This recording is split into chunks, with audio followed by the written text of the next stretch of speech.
God. You know why they laugh? Hmm? So, you know why they laugh? They laugh because I posted something and my brothers still call the attack me. Even my other brothers from the other side too, constantly attack me, join. Eh? You know why? We refuse to tell ourselves the truth because we live in our own lies. But when you carefully observe it well, una go realize see my feudal system we dey. The poverty around is not by accident, but a deliberate attempt to maintain dominance by those we elect to govern us. That is why we see the huge gap between the rich and especially those with power and average poor masses.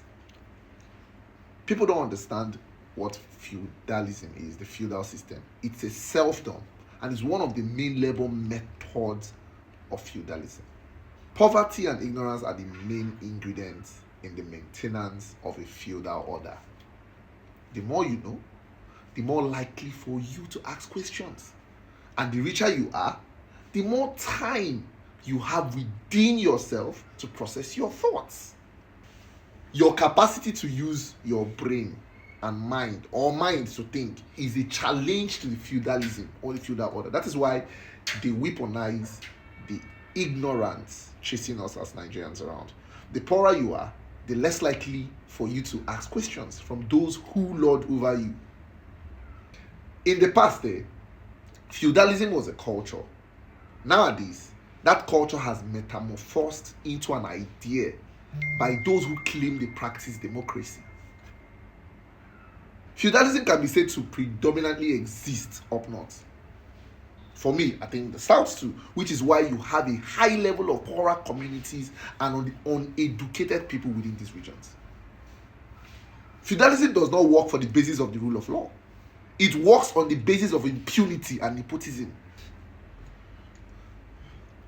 Feudalism is a practice of the government that doesn't exist for all, but for a selected few or a class of people.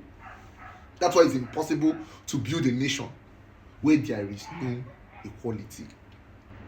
Nations, they thrive on citizenship, but citizenship comes only when there is equality and the law is ruling, and only when you have citizens that you are likely to have patriots.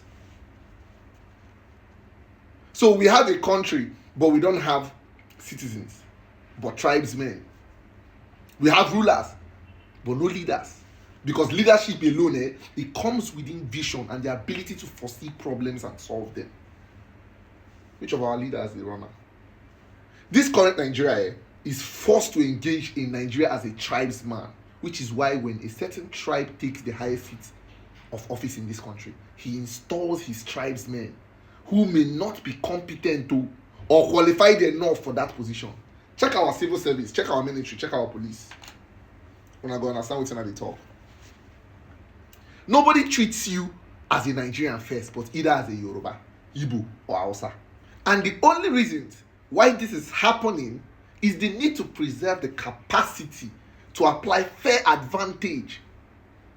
So you cannot have an identity of a Nigerian just to fuel the purpose of those whom you have given the power to rule over you. So for some of us who believe say this country go dey okay, we need to first love ourselves and not always play the tribal card. I once read someone from a certain group I belong to, who said I'm a Yoruba man first. Oh God, that's a big lie. You are a Nigerian first regardless. We need an egalitarian Nigeria, one that has sufficient room for each and every one of us who live in close proximity.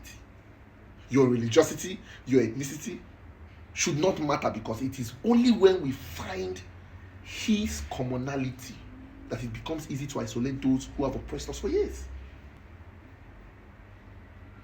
A certain Nigeria died in 1966, but the principles of that Nigeria had students which they have resurrected. And this will form the worst of the Nigerian state. That Nigeria must die, because if it does not die, posterity will hold us all accountable. Ideas rule the world, and ideas become better when there is constant improvement. The Taliban waited 20 years on the strength of its idea, which forced the Americans out. Even with its might. So we know that there are Talibans in the system waiting, and the only thing that will stop them are superior ideas.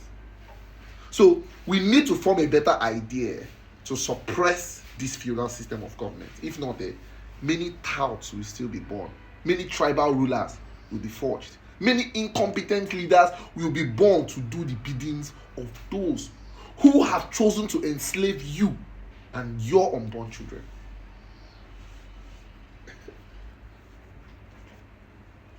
Does anyone have the monopoly of wisdom? No, nobody. You may be wise in maintaining friendships, family, relationships, but fail woefully in wealth creation and management. Another may have the wisdom in wealth creation and management, but fail woefully in other areas of life. No man is an island of knowledge or have the monopoly of knowledge. If you check the last election, the statistics shows that we are more divided in this country. And that is because these leaders have weaponized the weakness in the system. Tribalism, ethnicity, religiosity. So the poorer you are, or the more educated you are, the less likely you are to challenge the status quo. Which is why you see strategically the Southwesterners positioned themselves within the angle of education. It made it seem like the Southwesterners are the more educated people. But I mean, let us look at statistics. But that's not what I'm here for. You get? We must align ourselves to forge a path where we have to cut the chain of slavery.